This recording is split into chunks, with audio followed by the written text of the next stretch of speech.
अस्सलाम नाजरीन। नाजरीन, आपको मैं आज जो है वो 2012 में एक इंसिडेंट हुआ था कराची में। वो पाकिस्तान के एक बहुत हाल उसमें मीडिया में बहुत हाईलाइट हुआ था। वो पाकिस्तान की मीडिया में उसकी बहुत एक हाइप क्रिएट हुई थी केस के मुतालिक। वो केस था शाहजेब मर्डर केस। अब वो इंसिडेंट जो है मीडिया में जिस तरह हाईलाइट किया गया या मीडिया में शुरू में लोगों को जो बताया गया, जब मैं उन दिनों में मैं था AVCC कराची में SSP था, तो वो केस हुआ था अपना साउथ के इलाके में, साउथ डिस्ट्रिक्ट में हुआ था। मेरा उस केस से कोई लेना देना नहीं था, मेरा कोई वास्ता नहीं था। लेकिन बाद में आगे चल के सुप्रीम कोर्ट के हुक्म पे वो है केस में जो है मैं भी उसमें एज ए इन्वेस्टिगेटर उसमें शामिल हुआ।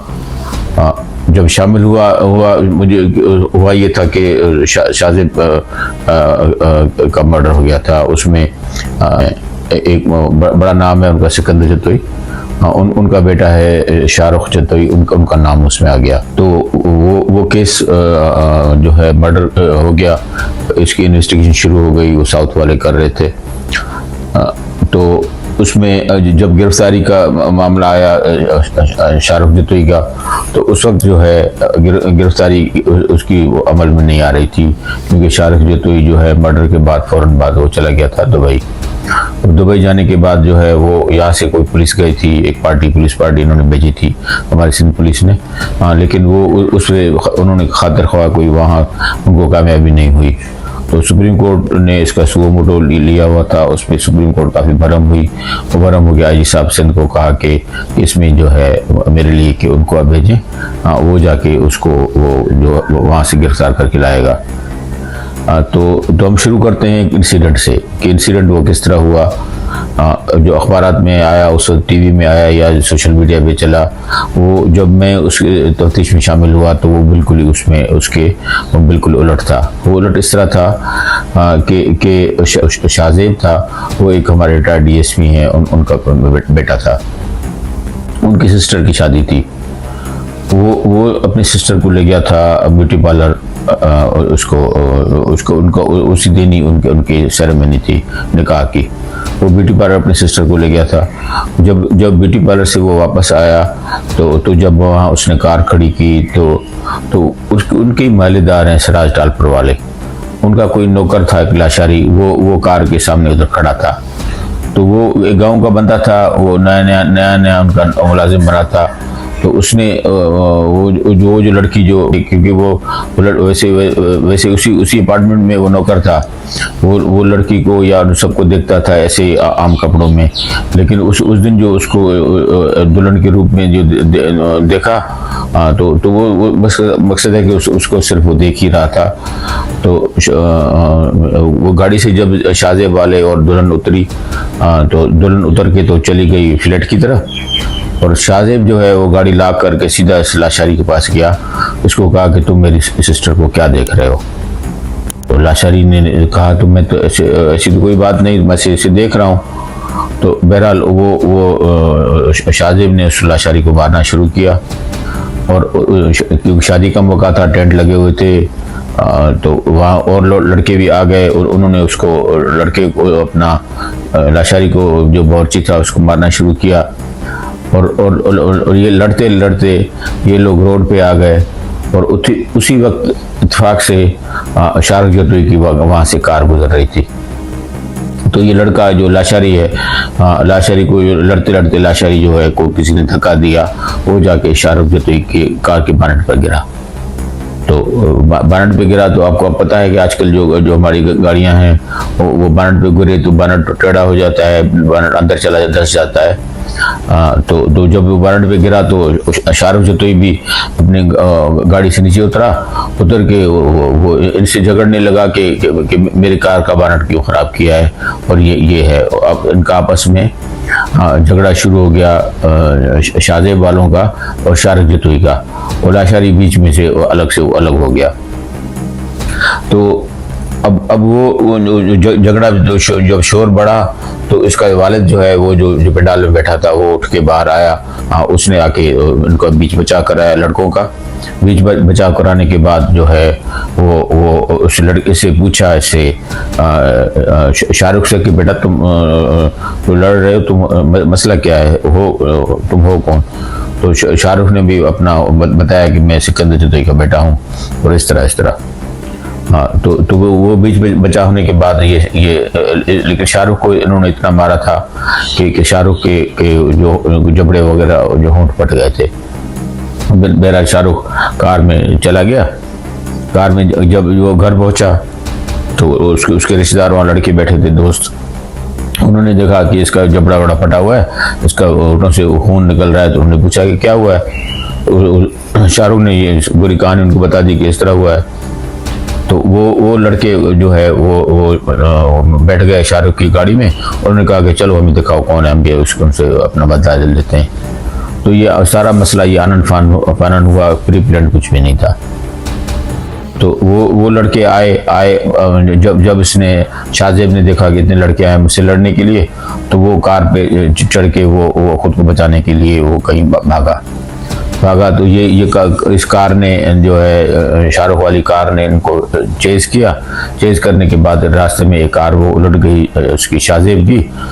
और उलटने के बाद इन्होंने कोई जो शाहजेब के साथ लड़के थे, इसके रिश्तेदारी थे, उन्होंने गाड़ी पे फायरिंग की और उसमें वो बेचारा शहीद हो गया। शाहजेब शहीद हो गया।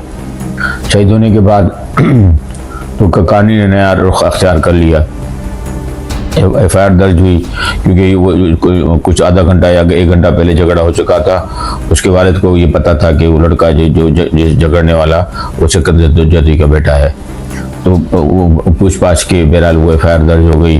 सोशल मीडिया पे एक शोर बर्पा हो गया कि उसको शाहरुख वालों ने एक लड़की की खातिर मीडिया ने ये जोड़ दिया कि जिसकी शादी थी बेचारी लड़की की, उसके कोई ताल्लुकात थे शाहरुख से, या शाहरुख जो के ताल्लुकात थे उस लड़की से, या वो शाहरुख उस लड़की से शादी करना चाहता था, या उसकी दोस्त थी। बस इस किस्म की घटिया बात जो है वो मीडिया पे आने लगी। वो लड़की का उसके केस में लेना देना कुछ नहीं है। तो उसके मुतालिक जो एक शोर बर्पा हुआ, इस शोर की वजह से सुप्रीम कोर्ट ने सुओ मोटो ले लिया कि भाई इसके ये लड़के हैं, गिरफ्तार होने चाहिए मुल्ज़िमान। वो मुल्ज़िमान की गिरफ्तारी जब ये पहले दिन ही शोर मचा सोशल मीडिया पे मर्डर होने के बाद, तो उसी दिन जो है वो शाहरुख जतोई जो है अपने 1-2 रिश्तेदारों के साथ वो यहाँ से कराची एयरपोर्ट से वो चला गया दुबई। वो तो वहाँ से FIA ने बता दिया कि यहाँ से दुबई गया है। तो सुप्रीम कोर्ट ने के हुक्म पे इस पे केस ज़रा इसकी तफ्तीश तेज़ हो गई। तो यहाँ से कराची पुलिस के 2 या 3 पुलिस अफसरान वो भेजे गए थे दुबई। वो 15-20 दिन से वहीं थे, लेकिन उनको खातर खा कोई भी रिजल्ट नहीं मिल रहा था। तो सुप्रीम कोर्ट ने जब पेशी हुई तो उस पर और बरम हुई। IG साहब उस वक्त थे हमारे फयाज लगारी साहब, उन पर नाराज़ हुई कि अभी तक जो है वो शाहरुख जतोई गिरफ्तार क्यों नहीं हुआ। तो IG साहब ने कहा कि वो हमारी पुलिस टीम गई हुई है। तो चीफ जस्टिस पाकिस्तान ने कहा, मेरे लिए कहा कि भाई उनको भेजें, वो कोई ना कोई आपको रिजल्ट देगा, आप उनको भेजें। तो वहीं से ही बाहर निकल के मुझे फयाज लगारी साहब ने मुझे फ़ोन किया था जब वो IG सिंध थे। मुझे फ़ोन किया कि आज तुम जो है मेरी फ़्लाइट जो है वो 6 बजे तक आ जाएगी कराची एयरपोर्ट पे। आप ऐसे करेंगे 6 बजे के बाद जो है आप मेरे जो IG हाउस है बात आइलैंड में, आप वहीं आ जाइएगा और अपने साथ फारूक अमान साहब को साथ लेते आइएगा। तो और IG साहब ने बताया कि इस तरह आज प्रोग्रेस हुई है इस केस में, और आपको जो है वो इस केस की तफ्तीश में शामिल करना है कि आप भी उस टीम के साथ शामिल होकर इस केस की तफ्तीश करें। तो IG साहब जो है वो शाम को 6:30-7 तक जैसे बंगले पे पहुँचे तो आते ही वो IG साहब उस वक्त इकबाल महमूद साहब एडी शाही साहब कराची थे और मरहूम शाहिद हयात साहब उस वक्त IG साहब साउथ थे। तो IG साहब ने उनको भी बुलाया हुआ था। तो IG हाउस में बाहर गेट के पास एक छोटा सा दफ्तर बना हुआ है IG साहब का, NXC बनी हुई है। तो आईजी साहब जो है उसको एज ए दफ्तर भी इस्तेमाल करते हैं, और बक्सर हाउस का वो दफ्तर है। तो हम लोग वहाँ दफ्तर में इंतजार कर रहे थे, तो आईजी साहब आ गए। आईजी साहब ने आके पूरी वो जो सुप्रीम कोर्ट की रोज़ आती वो बताई कि यहाँ वहाँ ये मसला हुआ है, और मुझे कहा कि नियाज आप ऐसा करो कि आप चले जाओ दुबई जाके उसके अरेस्ट के लिए वो सारा वो अपने इकदाम करो, उसको गिरफ्तार करके पाकिस्तान ले आओ। मैंने कहा सर ठीक है मैं जा रहा हूँ। तो फारूक अमान साहब को कहा कि आप ऐसे करें कि आप जो है यहाँ पीछे बैकअप सपोर्ट के लिए उनको जो भी न्याज को वहाँ अपना किसी डॉक्यूमेंट की या केस की फाइल की या किसी चीज़ की ज़रूरत हो, तो आपने यहाँ से इसको भेजना है, या रेड वारंट है या जो चीज़ें आपको न्याज को वहाँ से बताए तो आप काइंडली उनको भेजते रहिएगा। तो फारूक अमान साहब ने हामी भर ली। उसके बाद जो है हम वहाँ से आईजी हाउस से निकले। तो मैंने उसी वक्त अपने ट्रैवल एजेंट को फ़ोन किया कि भाई मेरा टिकट कर दें उसके लिए, दुबई के लिए। तो अब मैं पहले तो मैं दुबई तो ऐसे जाता रहता हूँ, लेकिन मुझे ये इल्म नहीं था कि उसकी गिरफ्तारी में जो है वो इंटरपोल से मदद लेनी पड़ेगी, इंटरपोल में कौन है। तो फिर मैंने एक दो दोस्तों से पता किया कि वहाँ पाकिस्तान में इंटरपोल का नुमाइंदा कौन है। तो मुझे पता चला कि वहाँ जावेद रियाज साहब जो बाद में डीआईजी साउथ भी थे, आजकल डीजी नेब कराची हैं। तो मुझे पता चला कि वो है वहाँ इंटरपोल में पाकिस्तान की तरफ से। तो वो मेरे मेहरबान में है। मेरे जब वो एसपी थे तो मेरे कुलीग थे। तो मैंने उनको फ़ोन किया जावेद रियाज साहब को, उनको बताया कि मैं दुबई आ रहा हूँ और ये काम है। तो जावेद रियाज साहब ने मुझे कहा ठीक है आप बेशक आप आ जाओ, इंशाल्लाह जो मुझसे हो सकेगा मैं आपकी मदद करूँगा, कोई इशू नहीं है, इसमें अल्लाह कामयाबी देगा, इसमें मसला हल हो जाएगा। तो मैं दुबई पहुंचा, जावेद रियाज साहब से वहाँ मिलने के बाद जो है हम जो भी प्रोसेस था उसको हमने जावेद रियाज साहब जो कुछ भी वहाँ हुआ दुबई में वो ऑनेस्टली मैं झूठ नहीं बोलूँगा कि वो सारा जो है वो जावेद रियाज साहब की वजह से हुआ, क्योंकि जावेद रियाज साहब से मेरे ताल्लुकात जो है अपने ज़ाती मरासिम थे। तो उन्होंने जो है वो शायद वो पहली टीम ने उनसे रब्ता नहीं किया था या कुछ भी था, तो लेकिन जावेद रियाज साहब इससे नाइल्म थे कि पहले टीम भी कोई यहाँ आ चुकी है। तो उन्होंने जावेद रियाज साहब ने वहाँ मुझे मेरी मुलाकात जो पाकिस्तान एम्बेसी के जो वहाँ एम्बेसडर थे उनसे मुलाकात कराई, और हम वहाँ सीआईडी में जो दुबई की सीआईडी है उनके पास गए। उनको जो लेटर वगैरह हमने दिया और उसकी जो डिस्क्रिप्शन थी या पासपोर्ट कापी अपना शाहरुख जोतरी की जो कुछ भी थे वो हमने उनको दे दिए। तो उनका एक सिस्टम अलग से है। वो जो बाहर से जो आई हुई पुलिस है या उनके नुमाइंदे हैं उनको जो है उनको कहीं भी वो ज़हमत नहीं देते। वो कहते हैं कि आप हमें सारे पर्टिकुलर दे दें, उसके बाद ये हमारा मुल्क है, ये हमारा काम है कि हमने क्या करना है। तो उन्होंने जो है जावेद रियाज साहब और मुझे कहा कि आप ऐसे करें, आप लोग वेट करें, कम से कम 1 हफ्ता लग जाएगा इसकी गिरफ्तारी में। पहले तो हम ट्रैक करते हैं कि ये लड़का है कहाँ। तो हम तो वहाँ से चाय वाय पिला के उन्होंने डॉक्यूमेंट लेके हम तो वहाँ से फारिग हुए आ गए। उसके बाद हमारी रोज़ डेली मुलाकात होती थी जावेद रियाज साहब की मेरी, और हम कभी 1-2 दिन बाद वो उनको फ़ोन कर लेते थे जावेद रियाज साहब अपना दुबई सीआईडी पुलिस को, और उनसे जो अपडेट है वो लेते रहते थे। इसी मकसद 1 हफ्ते बाद जो है उन्होंने बताया कि हमने उसको शाहरुख को गिरफ्तार कर लिया है, और अभी हमारी जो है इंट्रोगेशन उसके साथ चल रही है।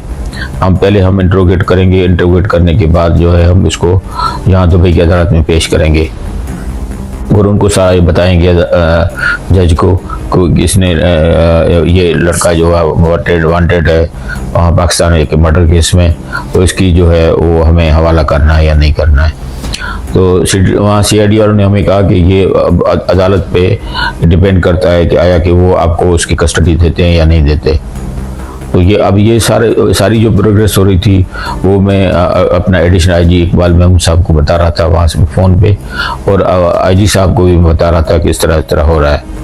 तो वहाँ आईजी साहब ने मुझे ये हिदायत दी कि अब ऐसा करो कि आप जो है हम पैसे यहाँ से भेजते हैं, आप दुबई में कोई दुबई का वकील कर लो जो हमारी तरफ से अदालत में वो खड़ा हो जाए पुलिस की तरफ से, और इसकी कस्टडी लेने के लिए वो अपना जो एफर्ट है वो यूज़ करे। तो वो मैंने जावेद रियाज साहब से बात की, तो जावेद रियाज साहब ने यही बात जो है वो CID वालों से बात की, CID दुबई वालों से।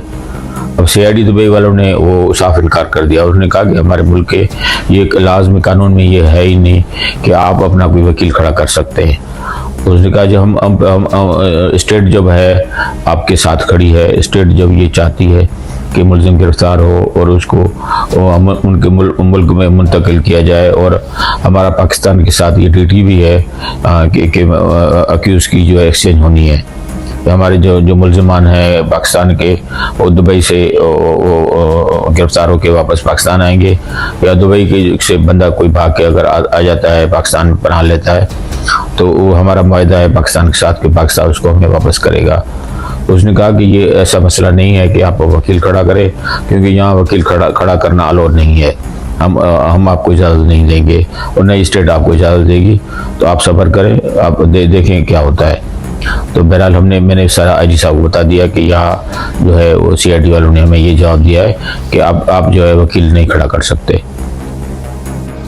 तो हम इंतज़ार करने लगे। मेरे ख्याल में आफ्टर 10 डेज़ जो है वो CID वालों ने जावेद रियाज साहब को तो इतला दी कि उसकी परमिशन मिल गई है कोर्ट से इसको ले जाने के लिए पाकिस्तान, तो इसलिए आप टिकट बुक करा लें, और टिकट बुक कराने के बाद जो है इसको जो है पाकिस्तान ले जाएं।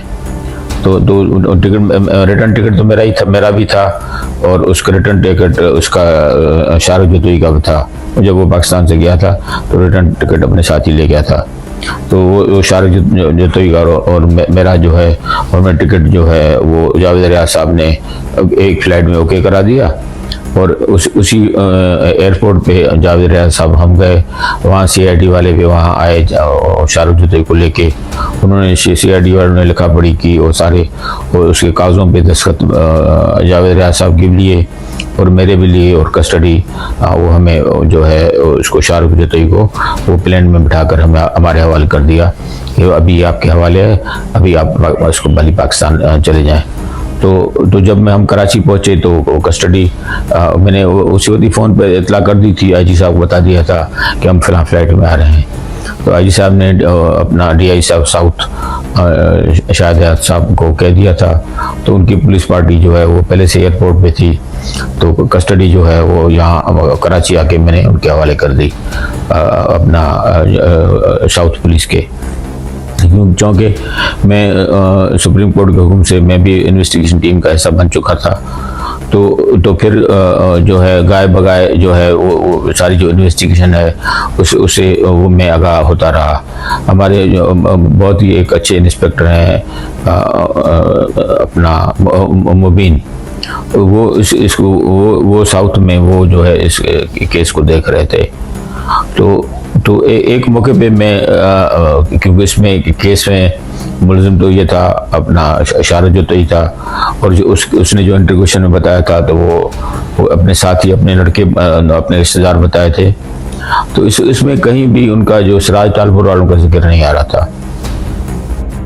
तो मैंने फिर तसल्ली करने के लिए जो इन्वेस्टिगेशन टीम थी साउथ की अपना मुबीन इंस्पेक्टर मुबीन वालों की, तो मैंने उनको कहा कि यार इनकी जो CDR हैं वो CDR मुझे इनके दिखाओ अपना सिराज टालपुर वालों के और शाहरुख जतोई के।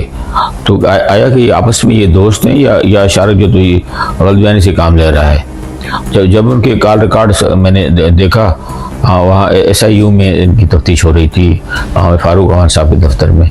जब इनका मैंने कॉल रिकॉर्ड देखा तो कॉल रिकॉर्ड में वो मकसदा के माजी में कभी भी उनकी लोकेशन एक साथ नहीं थी, सिराज टालपुर वालों की और शाहरुख जतोई की, और ना वक़्वे के बाद जो है कोई इनकी आपस में कोई इनका मैच हो रहा था कि ये लोग किसी एक जगह लोकेशन पे साथ रहे हैं।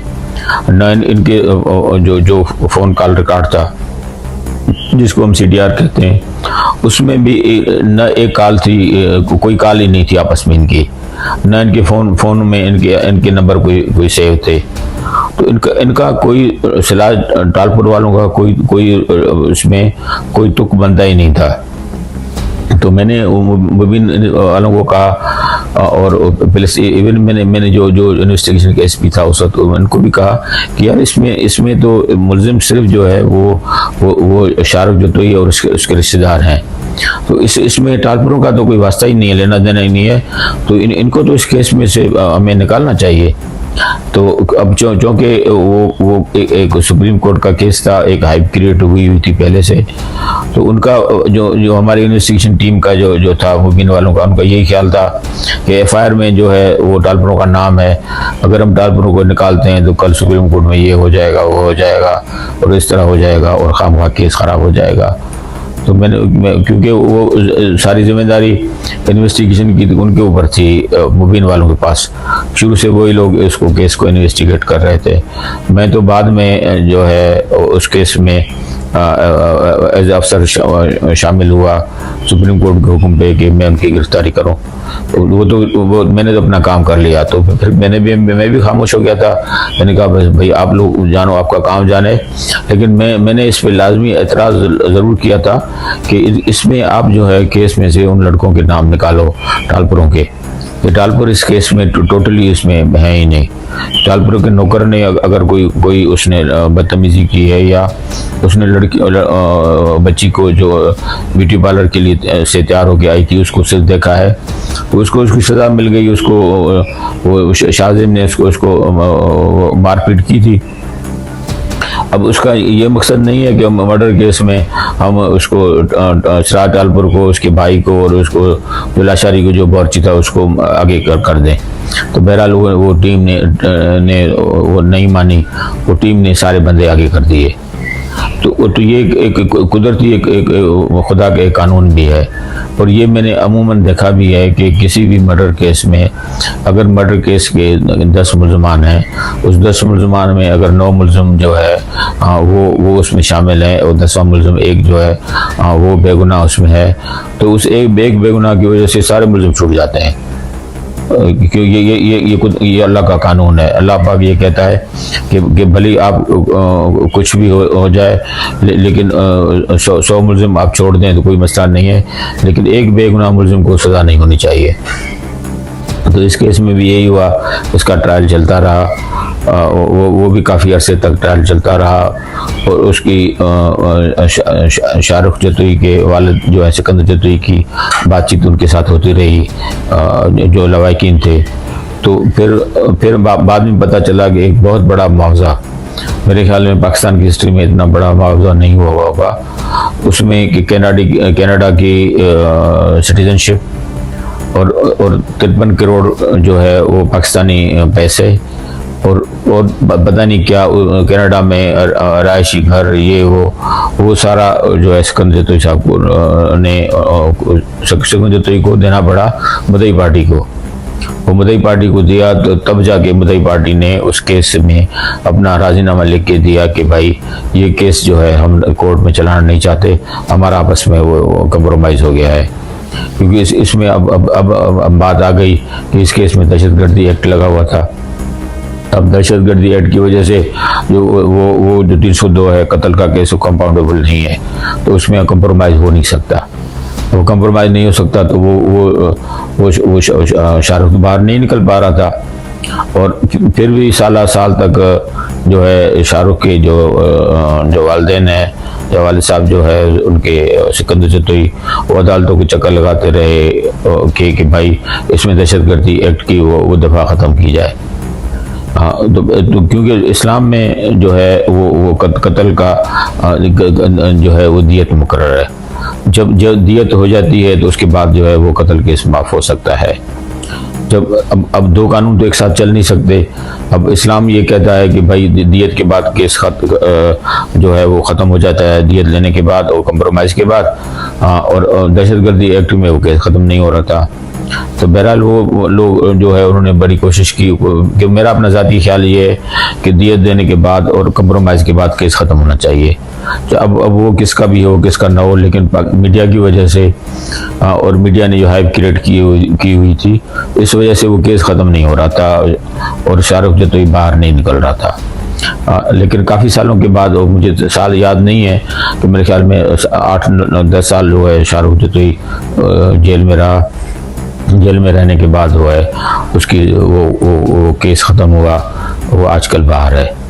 तो ये इस केस का जो है एक हमारे पाकिस्तान, ये केस ख़राब हुआ का की वजह से ख़राब हुआ कि मीडिया ने उसमें जो है शुरू में ही गलत रिपोर्टिंग की। उसमें हमारी जो है सिविल सोसाइटी भी का भी कसूर है कि सिविल सोसाइटी आगे आ गई, उस गलत रिपोर्टिंग के पीछे चल पड़ी। तो ठीक है, मर्डर हो गया, उसके साथ ज्यादती हो गई थी शाहजेब के साथ, वो तो अपनी जगह पे है। वो उसका ज़ला ये हुआ गया कि वो मुल्क गिरफ्तार हो गया, गिरफ्तार होने के बाद जेल चला गया, उसका ट्रायल भी शुरू हो गया। लेकिन अब ये जो है कंप्रोमाइज़ के बाद उसका जेल में रहना, वो समझ से वो बात जो है वो समझ से बालातर है, वो ये नहीं होना चाहिए था इस केस में। तो इंशाल्लाह जो है हम आपस में राब्ते में रहेंगे, और दूसरे केसों की इंशाल्लाह जो भी अपडेट होगी या जो केस मेरे हाथ से गुजरे हैं, इंशाल्लाह मैं आपको इस फोरम पे उनके मुतालिक भी आगाही देता रहूँगा। बहुत शुक्रिया।